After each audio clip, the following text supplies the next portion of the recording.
ये कहानी एक आइलैंड को दिखाते हुए शुरू होती है। रात का वक्त था। वहाँ पर कुछ मछुआरे थे जो अपनी कश्ती में मछलियाँ पकड़ रहे थे। तभी वो आसमान से गिरते मीटरॉइड्स यानी टूटते हुए तारे को देखते हैं जो आकर समंदर में गिरा था। ये अब उस जगह पर जाते हैं। कश्ती के कैप्टन को ये लग रहा था कि शायद ये किसी तरह का कोई सिग्नल है, कोई शिप खतरे में है, किसी ने फ्लेयर गन चलाई है, कोई मदद के लिए बुला रहा है। जब कैप्टन का साथी उस जगह को देखने जाता है तो कोई चीज पानी से निकलकर उसे अपनी तरफ खींच लेती है। जब कैप्टन देखने आता है तो वहाँ पर उसे कुछ भी नहीं नजर आता सिवाय अपने साथी के खून के। इससे पहले वो कुछ करता उसे भी कोई चीज पानी में खींच लेती है। अंदर बैठे कैप्टन के बेटे को गड़बड़ लगती है। अब जब वो बाहर कुल्हाड़ी लेकर देखने जाता है तो किसी चीज ने उस पर भी हमला कर दिया था। यहीं पर सीन कट होता है। इसके बाद ये कहानी एक और छोटे आइलैंड और वहाँ पर रहने वाले लोगों पर जाती है। हम एक पुलिस ऑफिसर को देखते हैं जिसका नाम ओशे था। वो हर वक्त नशे में रहा करता था। आज के दिन वो नई ऑफिसर को लेने जाता है। उसका नाम लीसा था। लीसा का इस आइलैंड पर कुछ दिन के लिए ट्रांसफर हुआ था। उसकी आदत काफी हंसी मजाक की थी, पर ओशे रास्ते में उसे कोई बात नहीं करता। जब ये दोनों पुलिस स्टेशन पहुंच जाते हैं जहाँ पर लीसा की मुलाकात अपने हेड से होती है, वो लीसा को वेलकम कहते हैं। हेड कहते हैं कि कुछ दिन के लिए मैं काम के सिलसिले में बाहर जा रहा हूँ, इसलिए मुझे अपनी जगह एक पुलिस ऑफिसर की जरूरत थी, तो मुझे लगता है तुम काम अच्छे से संभाल लोगी। जाते हुए ओशे अपने हेड से कहता है क्या जरूरत थी नई ऑफिसर की, मैं था ना, मैं सब संभाल लेता। पर उसके हेड को उस पर जरा भी भरोसा नहीं था क्योंकि हर वक्त ओशे नशे में जो रहा करता था। इस आइलैंड की बंदरगाह पर दो मछुआरे दिखाए जाते हैं जो मछलियां पकड़ रहे थे। तभी उनमें से एक आदमी समंदर से अजीब सा क्रिएचर पकड़ता है। जब उसका दूसरा साथी उसे देखने की कोशिश करता है तो वो क्रिएचर उस पर पानी की तरह लिक्विड फेंकता है, पर वो लिक्विड किसी किस्म का जहरीला नहीं था। अब उस आदमी को ऐसा लग रहा था कि जैसे उसने कोई अजीब सा जानवर पकड़ा है जिसके उसे बहुत से पैसे मिल सकते हैं। इसीलिए वो आदमी उसे अपने साथ घर ले आया था, लाकर अपनी बाथटब में डाल देता है ताकि वो पानी में जिंदा रह सके। वहीं पर दूसरी तरफ समंदर के किनारे कुछ लोगों को मरी हुई व्हेल मिलती है जो काफी अजीब बात थी। ओशे और लीसा छानबीन करने वहाँ पर जाते हैं। वहाँ पर पहले ही एक डॉक्टर मौजूद था जो मरी हुई व्हेल को चेक कर रहा था। वो इन्हें बताता है कि ये बहुत पहले से मरी हुई है, इसके जिस्म पर जो निशान है वो पत्थरों के टकराने से आए हैं। ओशे को ये बातें काफी अजीब लग रही थी क्योंकि बहुत वक्त से वो इस आइलैंड पर रह रहा था और इससे पहले ऐसा कुछ भी नहीं हुआ था। इसके बाद ओशे एक आदमी के पास जाता है जो एक बिल्डिंग बनाने का काम कर रहा था। उसके पास बहुत बड़ी क्रेन मशीन थी। वो उस आदमी से कहता है कि तुम जाओ और जाकर समंदर के किनारे से मरी हुई व्हेल को उठा लो। ये आदमी अब ऐसा ही करता है, अपने साथियों को लेकर समंदर के किनारे जाकर उस मरी हुई व्हेल को उठा लेता है। सब लोग चले गए थे, इनका काम यहाँ पर खत्म भी हो गया था। इनका कुछ सामान वहीं पर रह गया था। वो अपने साथी को जरूरी सामान लेने समंदर के किनारे भेजता है और खुद गाड़ी में बैठा उसका इंतजार करता है। जैसे ही उसका साथी वहाँ पर जाता है तो वहाँ पर वो अजीब से अंडे देखता है। इससे पहले वो सामान लेकर वापस जाता, कोई चीज समंदर से उसे भी अपनी तरफ खींच लेती है। अब वो आदमी जो गाड़ी में बैठा इंतजार कर रहा था अपने साथी को देखने जाता है, पर वहाँ पर कोई भी नहीं था। इसके बाद हम उस होटल को देखते हैं जहाँ पर लीसा रुकी हुई थी। यहाँ पर एक बार भी बना हुआ था जिसको हस्बैंड वाइफ चलाया करते थे और ओशे अक्सर यहाँ पर शराब पीने आता था। वहाँ पर वही आदमी आता है जिसको अजीब क्रिएचर मिला था। वो ओशे को बताता है कि मुझे क्रिएचर मिला है जिसकी कीमत बहुत ज्यादा है, उसे बेचकर मैं बहुत से पैसे कमाऊंगा। पर ओशे को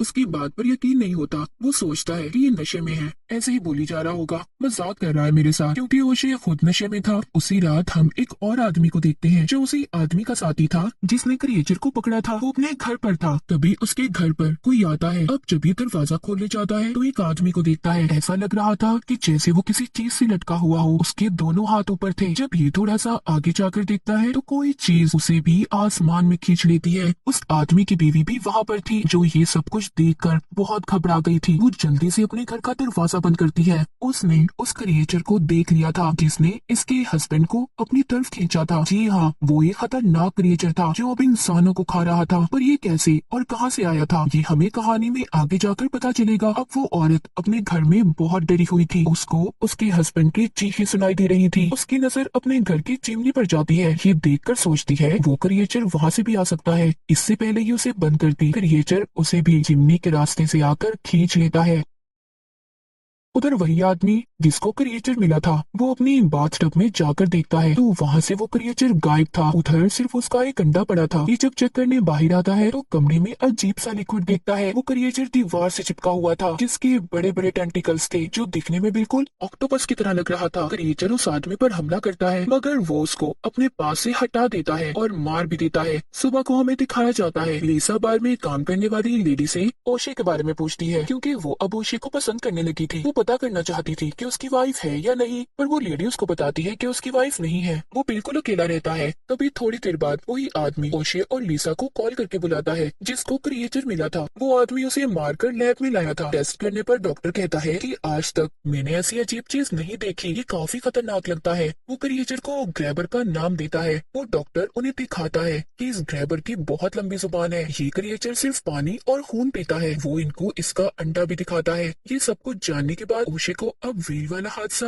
और क्रिएचर वाली बात दोनों मिलती नजर आ रही थी। ये जल्दी से लिसा को लेकर समंदर के किनारे जाता है जहाँ पर उसी आदमी की गाड़ी खड़ी थी जिसको ओशे ने मरी हुई व्हील को उठाने भेजा था। ओशे सोचता है वो ऐसे अपनी गाड़ी को नहीं छोड़ता। पास ही एक घर था। ये दोनों छानबीन करने वहाँ पर जाते हैं। ये वही घर था जहाँ कल रात क्रिएचर ने हमला करके हस्बैंड वाइफ को मार दिया था। ये दोनों जब यहाँ पर छानबीन करते हैं तो वहाँ पर इन्हें फटे हुए कपड़े मिलते हैं। यहाँ पर भी इन्हें वैसे ही बदबू आ रही थी जैसी उस क्रिएचर में से आ रही थी। इन दोनों को शक हो गया था। ये उस घर की छत पर जाते हैं जहाँ पर लिसा को उस आदमी का कटा हुआ सर मिलता है जिसको क्रिएचर कल रात उठा कर ले गया था। ये दोनों उसके कटे हुए सर को उठाकर लैब में ले आए थे ताकि उसके बारे में कुछ पता चल सके, पर डॉक्टर कहता है मैं ऐसे कुछ नहीं बता सकता कि इसको किसने मारा है, पर हाँ मुझे ये काम किसी खतरनाक जानवर का लग रहा है। तभी उधर वही आदमी आ जाता है जिसने क्रिएचर को पकड़ा था। वो इन दोनों को अपने साथ घर ले जाता है जहाँ पर ये देखते हैं उस आदमी की बाथटब बाहर गिरी हुई थी और दीवार में बहुत बड़ा सुराग भी था। मतलब जो अंडा उस क्रिएचर ने वहाँ पर छोड़ा था वो भी बड़े क्रिएचर में तब्दील हो गया था। वो देखकर समझ गए थे कि बहुत बड़ा खतरा आने वाला है। इनको अब सारी बात समझ आ गई थी। लिसा कहती है कि कल रात जो हादसा हुआ वो इन्हीं क्रिएचर ने किया होगा क्योंकि ये सिर्फ पानी में रह सकते हैं और कल रात बारिश हो रही थी इसीलिए वो जमीन पर आया था और आकर उसने उस घर के लोगों को मार दिया। अब वो आदमी जो इन्हें अपने साथ लाया था कहता है कि मैं जानता हूँ इन क्रिएचर्स की कोइन कहाँ है जो अंडे दे रही है। ये दोनों को एक गुफा में लेकर जाता है जहाँ पर ये खुद तो नहीं जाता। अब लिसा और ओशे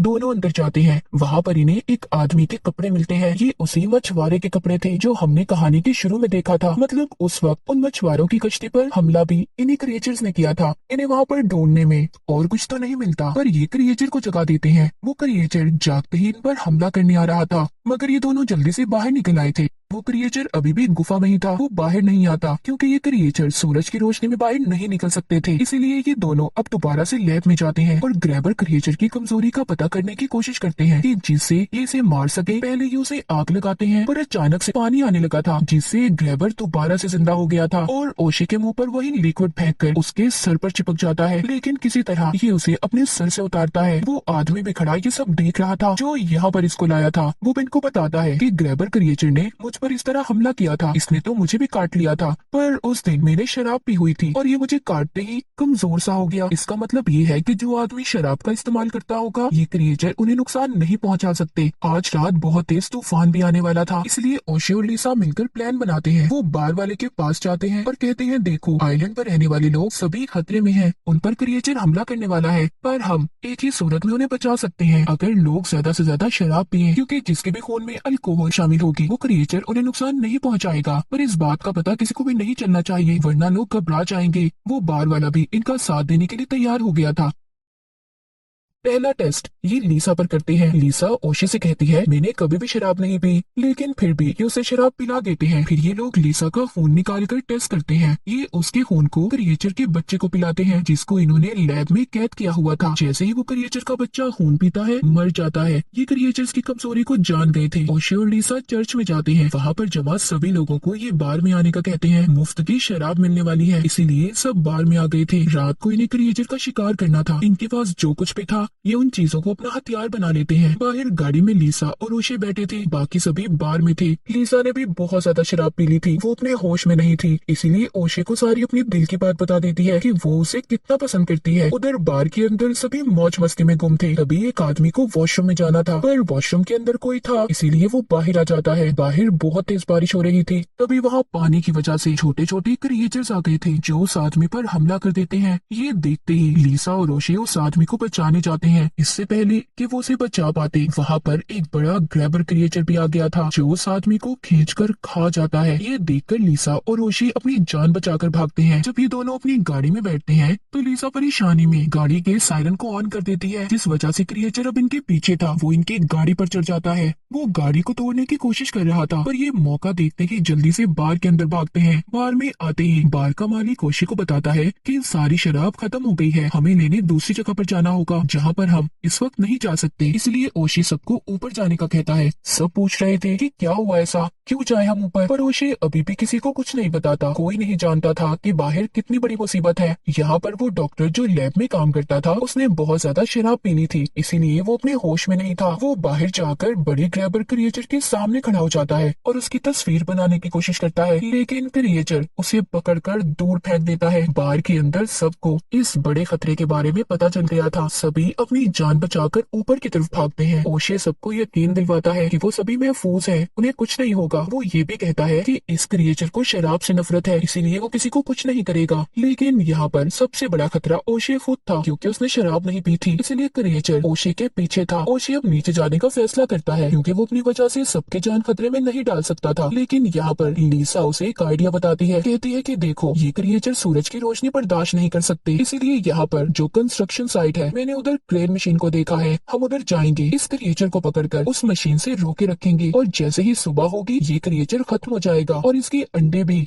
ओशे को लीसा का आइडिया पसंद आता है, पर ओशे की गाड़ी की चाबियां नीचे ही रह गई थी। लीसा अब हिम्मत करती है और चाबियां लाती है। नीचे बहुत सारे क्रिएचर के बच्चे थे। लीसा और ओशे उसी जगह पर जाते हैं। क्रिएचर भी इनके पीछे था, क्योंकि वो अब ओशे का शिकार करना चाहता था। ओशे उस जगह पर पहुंचकर पेट्रोल के ड्रम देखता है। वो क्रिएचर को अपनी तरफ बुलाता है ताकि जैसे ही ये उसकी तरफ आए ये उसे जला दे, लेकिन वो क्रिएचर इसे अपने टेंटिकल से नीचे गिरा देता है। वो जैसे ही उस पर हमला करने वाला था वहाँ पर लीसा क्रेन मशीन उस पर गिरा देती है। क्रिएचर वहीं पर फंस गया था। फिर वो ओशे को बचाती है। वहाँ पर ये एक शराब की बोतल खोलती है ताकि थोड़ा सा एंजॉय कर सके। तभी क्रिएचर का एक टेंटिकल आकर ओशे को पकड़ लेता है। वो उसे खाने ही वाला था, लेकिन उसके हाथ में शराब की बोतल थी जिसको वो उस क्रिएचर पर फेंक देता है, इसीलिए वो क्रिएचर ओशे को छोड़ देता है। लीसा फ्लेयर गन लेकर पेट्रोल के टैंक्स पर चलाती है। उस फ्लेयर गन के लगते ही वहाँ पर बहुत बड़ा धमाका होता है, जिसमें वो क्रिएचर भी मर गया था। आखिरकार इन्हें उस बड़े ग्रैबर क्रिएचर से छुटकारा मिल ही गया था। सुबह होते ही लीसा और ओशे वापस अपने घर आते हैं। दोनों एक दूसरे को अपने दिल की बात बताते हैं। ये दोनों तो मिल गए थे,